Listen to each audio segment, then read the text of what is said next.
Making simple ingredients at home. Ça, c'est pour toi. Bon appétit. Abonne-toi, like, commente et partage. Really enjoyed cooking this with my friends. Enjoy your It meal. works. Enjoy your And I meal. think they enjoyed it. Enjoy your food. Comment plier une brique en papier de riz.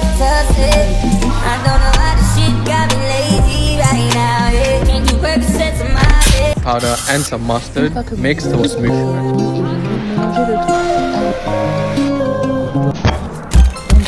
Aujourd'hui en cours de cuisine, on a appris à faire de la pâte feuilletée. On mélange 300 g de farine, 150 g d'eau et 6 g de sel. On y ajoute aussi une demi-cuillère de vinaigre d'alcool. Ensuite, on vient mélanger le tout du bout des doigts. On forme une boule avec notre détrempe et ensuite on vient l'inciser en forme de croix pour casser l'élasticité. On recouvre d'un sopalin humidifié pour éviter que la pâte ne croûte et ça part 2 heures au réfrigérateur. Une fois la pâte reposée, on va venir la baisser assez finement. À côté, on est venu assouplir 225 g de beurre comme ceci à l'aide d'un rouleau à pâtisserie et de papier sulfurisé. On vient enfermer notre beurre dans un papier sulfurisé pour obtenir un carré bien régulier. On recouvre notre beurre de notre détrempe comme ceci. On vient souder notre détrempe et on abaisse notre bâton dans le sens de la longueur comme ici. Maintenant, on va réaliser notre premier tour simple. On ramène le premier tiers inférieur de notre bâton vers le milieu. Ensuite, on ramène le tiers supérieur vers le milieu et on le tourne d'un quart de tour pour que l'ouverture soit à droite. Ensuite, on laisse reposer la pâte idéalement 2 heures. Une fois la pâte reposée, on va pouvoir effectuer notre tour double. Donc déjà, on vient souder la pâte à l'aide de notre rouleau comme ici. On revient abaisser notre bâton comme la première fois. On passe un coup de brosse pour enlever l'excédent de farine. Ici, on plie 2 tiers de la pâte sur elle-même et un tiers comme ici. Et ensuite on replie la pâte en deux. On remet notre pâte à reposer 2 heures au frigo et on va venir réeffectuer un tour simple. Même principe que la première fois, on abaisse notre bâton, on ramène un tiers de la pâte vers le milieu et l'autre tiers sur le milieu aussi. Pour terminer notre pâte feuilletée, on refait un tour double. Au total, on aura donc fait 2 tours simples et 2 tours doubles. Dans une prochaine vidéo, je vous montrerai ce qu'on en a fait. Sodola TV. Ça te dit qu'on fasse ensemble de super pains au chocolat? Oui, je sais, sous ma vidéo des croissants, vous avez été nombreux à me dire que c'était beaucoup trop long. Mais c'est juste pour le plaisir. La satisfaction de faire soi-même et voir comment on fait. En plus, à la fin, je te donne un super conseil. Et si tu aimes la pâtisserie, n'oublie pas de t'abonner. Si tu as une cuve, tu verses dans ta cuve 500 g de farine, sinon sur ton plan de travail directement. Tu rajoutes 50 g de sucre, 10 g de sel fin et 25 g de levure biologique. Tu peux en réhydrater, donc t'en mets que la moitié que tu vas réhydrater dans du lait tiède, mais moi j'aime moins cette méthode, je préfère la fraîche. Évite de la mettre tout de suite au contact du sel, le temps de faire le reste. Bon appétit. On rajoute 130 g de lait froid, 130 g d'eau froide, et on pétrit au crochet vitesse 1 ou 2 pendant 2-3 minutes, ou à la main si tu n'as pas de batteur. Quand ton mélange est homogène, tu formes une boule, tu mets dans un saladier et tu laisses pousser 30 minutes à température ambiante. N'oublie pas de faire la petite croix pour la pousse. Après 30 minutes, tu vas lui mettre un gros coup de poing, même si elle t'a rien fait. C'est juste pour dégazer. Tu reformes une boule et tu mets au frais pour 1 heure. Ensuite, tu prépares 300 g de beurre, 82% de matière grasse ou du beurre de fourrage. Essaye de l'affiner un peu et de le disposer comme un gros rectangle. Quand c'est fait, tu vas penser à ta belle-mère qui n'a pas coupé le cordon, à ton patron qui te refuse une augmentation et à ton ex qui est parti avec la voisine. Et tu vas leur taper dessus de toutes tes forces pour ramollir le beurre. Tu vas voir, ma technique est imparable. Tu prends ton bâton qui est resté 1 heure au frais et tu viens l'étaler. Au centre, tu déposes ton beurre détendu et tu formes un petit portefeuille pour pas qu'il ressorte quand tu vas étaler. Tu étales ta pâte en formant un long rectangle. Et là, je te montre, on va faire un premier tour. Fais comme moi sur la vidéo, j'ai laissé en vitesse normale. Car oui, les croissants ou les pains au chocolat, c'est de la pâte levée, feuilletée, et pas que de la pâte feuilletée. Ton premier tour est prêt, tu tournes un quart de tour et tu le mets 30 minutes au frigo. Sorti du frigo, tu réétales. Tu refais un tour simple, un quart de tour et tu remets encore 30 minutes au frigo. Allez, une troisième et dernière fois, on étale. Un tour simple, un quart de tour et au frigo. 30 minutes après, tu vas pouvoir étaler environ 60 cm sur 30 cm et couper en deux. J'ai pris une barre de chocolat d'une tablette de chocolat tout simplement et tu viens couper, hop, comme moi. Et tu l'enroules tout simplement. Allez, tu fais ça avec toute ta pâte. Tes pains au chocolat sont prêts, tu vas pouvoir les dorer avec un œuf entier ou juste un jaune d'œuf. Tu fabriques une étuve avec de l'eau chaude et four fermé. Et tu laisses lever environ 1 heure. Quand ils sont bien levés, tu préchauffes ton four à 180 degrés et tu enfournes environ 20 minutes. Bon appétit. Abonne-toi, like, commente et partage. Merci.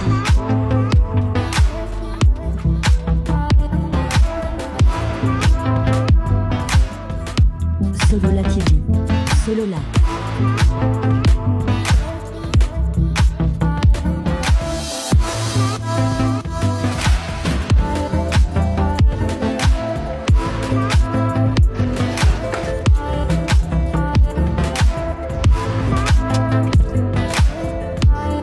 Sodola TV. Comme promis, aujourd'hui je t'apprends à réaliser ces magnifiques pains suisses. Tu étales ta pâte levée feuilletée dans le sens de la longueur légèrement, tu la détailles en deux, tu places une partie 10 minutes au frais et une autre 10 minutes au congélateur. Celle au congélateur, tu la récupères et tu détailles des lamelles de 0,5 cm. Ensuite celle au frais, tu l'étales légèrement, tu disposes tes lamelles et tu étales. Tu la laisses au congélateur quelques minutes et tu la réétales. Tu découpes pour avoir une pâte régulière. Tu mélanges ta crème pâtissière, tu rajoutes les pépites de chocolat, tu étales la crème sur la pâte et ensuite tu rabats les extrémités comme ceci. Tu la retournes et tu la mets 30 minutes au congélateur. Tu détailles des pains suisses de 5 cm de largeur. Tu les laisses pousser 2 heures dans un endroit chaud. Tu étales la dorure après qu'ils aient bien poussé et tu les cuis 30 minutes à 170 degrés. Tu badigeonnes du sirop légèrement. Et voilà, maintenant tu pourras refaire cette recette. Tu obtiendras des magnifiques pains suisses super bons. Les différentes étapes nécessaires pour réaliser un bon millefeuille. Tout d'abord, il faut réaliser une pâte feuilletée. Dans la cuve du batteur, versez l'eau, le sel, la farine et le beurre. À l'aide de l'accessoire crochet, mélangez les ingrédients à vitesse moyenne pendant quelques minutes jusqu'à ce que la farine est amalgamée. Cornez le fond de la cuve pour bien incorporer tous les ingrédients. Rebattre pour une bonne incorporation. Terminez le mélange à la main. Formez une boule de pâte puis la découpez en petits cubes. Enjoy your Formez meal. à nouveau une boule, Abonne-toi, répétez like, cela 2 commente et à 3 partage. fois jusqu'à obtenir Merci. une pâte homogène. La détrempe est terminée, filmez au contact puis la réservez 30 minutes minimum ou reposez au frais toute une nuit. Farinez le plan de travail puis abaissez la détrempe.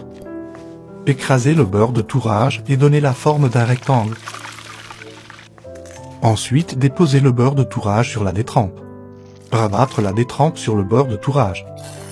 Collez bien les deux pâtes pour ne pas que le beurre s'échappe. Écrasez avec le rouleau à pâtisserie de façon à bien répartir le beurre à l'intérieur de la détrempe. Étalez la pâte dans la longueur sur 1 cm d'épaisseur environ. Vérifiez si la pâte ne colle pas au plan de travail, si c'est le cas fleurez. Passons au premier tour double. Prendre l'extrémité de la pâte puis la replier jusqu'au centre. Répétez la même chose pour l'autre extrémité. Ensuite repliez la pâte sur elle-même. On tourne un quart de tour la pâte. Et on enchaîne directement par un tour simple. Pliez la pâte en 3. Pliez une extrémité au tiers de la pâte et recouvrez avec la deuxième extrémité. Mettre au frais pendant 1 heure, puis répétez le même processus en inversant les tourrages, c'est-à-dire un tour simple et un tour double. Merci d'avoir regardé la vidéo. N'hésitez pas à vous abonner. Ça, c'est pour toi. Bon appétit. Je sais que t'as trop kiffé, c'est pas facile, faut pas lâcher.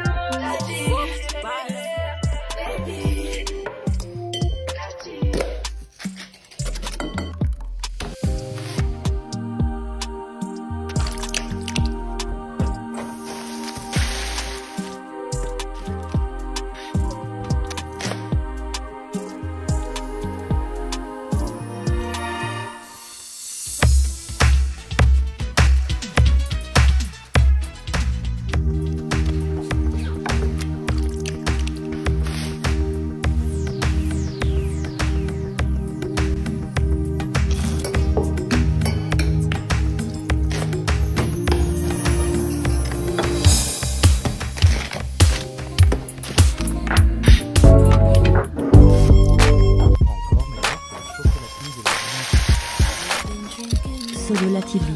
Solola.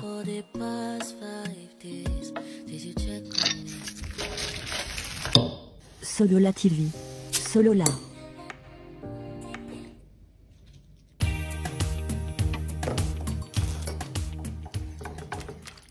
Solola TV. Solola. Bon appétit.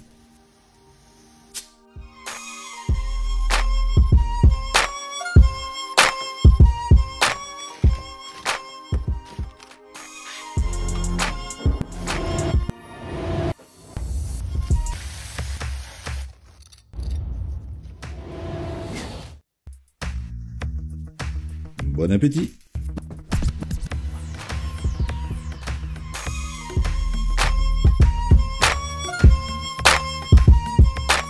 Solola TV. Solola.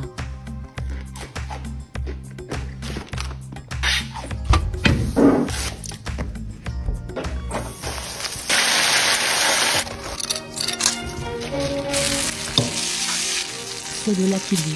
Solola.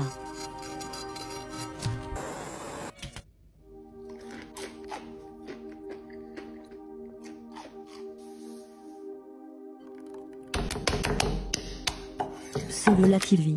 Solola.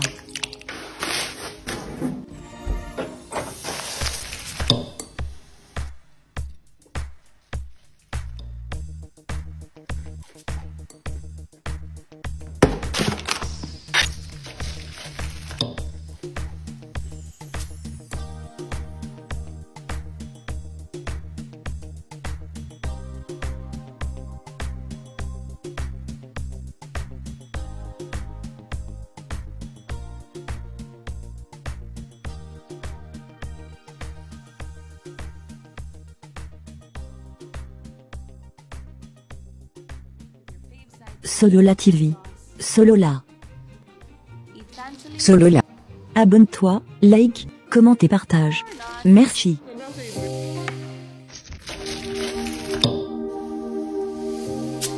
Veut la préparation de brioche feuilletée. Pesage 1940 g puis mise en forme bâtard. Pointage 20 minutes. Puis bloquer au froid négatif environ 30 à 45 minutes et après mettre au froid positif à 4 degrés jusqu'à lendemain. Donnez un tour double et un tour simple au pâton avec 500 g de beurre tourage.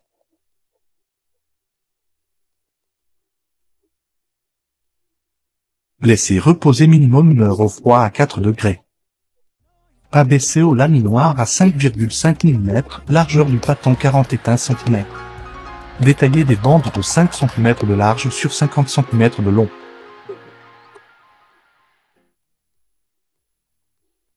Formez les zigzags et mettre directement dans le moule préalablement graissé. Après 2 heures environ à 26 degrés et dorer à l'œuf à l'aide d'un pinceau avant la mise au four. Cuire à 150 degrés pendant 30 minutes au four ventilé. Mettre un coup de sirop pour apporter de la brillance et de la conservation au produit. Aujourd'hui, je partage avec vous une recette de brioche à la fleur d'oranger hyper moelleuse. Dans le bol du pétrin, on met 100 g de lait tiède, 3 cuillères à soupe d'eau de fleur d'oranger, 2 œufs et 10 g de levure fraîche. Solola TV. On ajoute 50 g de sucre, 20 g d'huile et 300 g de farine. On pétrit le tout pendant 10 minutes, vous allez obtenir une pâte collante. Solola TV. Solola. On décolle légèrement la pâte du bord, on filme et on laisse au repos pendant 1 heure. Une fois le temps écoulé, je farine mes mains et je pétris pour bien dégazer ma pâte. J'ai formé 8 boules d'environ 70 g. Je dispose les boules dans un moule de 20 cm, je filme et je laisse reposer encore 1 heure. Je vais cuire ma brioche 35 minutes à la vapeur. Je démoule ma brioche et je vais la dorer avec un mélange d'œufs et quelques graines de sésame. Et au four 7 minutes à 180 degrés. Et voilà, c'est tout pour moi. On se retrouve très vite pour une nouvelle recette. Aujourd'hui, je te montre comment réaliser une brioche extrêmement moelleuse. Regardez, super simple à faire avec très peu d'ingrédients. Tous les ingrédients, vous les trouvez en premier commentaire. Tu viens diluer la levure boulangère dans le lait tiède, que tu rajoutes le sucre. Ensuite, tu rajoutes ta farine, le beurre fondu, l'œuf et le sel. Tu viens mélanger le tout et tu pétris à la main pendant 5 à 6 minutes jusqu'à obtenir une bonne texture. Tu laisses reposer pendant 1 heure ta pâte. Et au bout d'1 heure, regardez, elle a doublé de volume. Et là, tu proportionnes en 6 portions. Et tu viens étaler avec le rouleau pâtissier, tu plies comme ça, tu peux laisser nature ou mettre des pépites de chocolat ou de la confiture et là tu viens rouler, regardez, et ça fait ça. En gros tu mets sur la plaque qui va au four et tu vas laisser à nouveau 20 minutes pousser et regardez, là on vient badigeonner avec un mélange jaune d'œuf et du lait et on enfourne ça à 170 degrés pendant 35 minutes, c'est bien doré, c'est magnifique. Les brioches ils sont extrêmement moelleux. C'est parfait pour le petit-déj, pour le goûter. Allez, on va passer à la dégustation. Non mais c'est trop bon, si t'as aimé, abonne-toi pour d'autres recettes. Ciao, bye. Hello tout le monde, c'est Margot, on se retrouve aujourd'hui pour une recette de babka. Donc dans un premier temps, tu viens mettre ta levure dans ton lait tiède. Tu mélanges la farine, le sucre et la fleur de sel et tu incorpores à ce mélange 3 jaunes d'œufs et ton mélange lait et levure. Tu pétris cette pâte pendant 10 minutes et tu y incorpores ensuite ton beurre que tu as bien fait ramollir. Tu pétris encore pendant 5 minutes et tu laisses pousser ta pâte pendant 1 heure à 40 degrés. Tu viens la dégazer, tu la divises en deux et tu viens l'étaler en formant deux rectangles sur lesquels tu viens mettre de la pâte à tartiner et des copeaux de chocolat. Tu viens ensuite former deux boudins que tu viens couper en deux de façon à obtenir 4 branches. On peut ensuite passer au tressage de la babka. Tu vas voir, je te montre ici comment avoir un joli tressage pour avoir à la fin une belle brioche. Une fois que tu as tressé, tu peux placer sur ta babka un cercle. Ça va te permettre d'avoir une forme bien ronde après la pousse. Et tu fais pousser le tout de nouveau pendant 30 minutes à 40 degrés. Tu peux ensuite la cuire pendant 35 minutes à 180 degrés. Tu la fais briller et c'est prêt. Solola TV.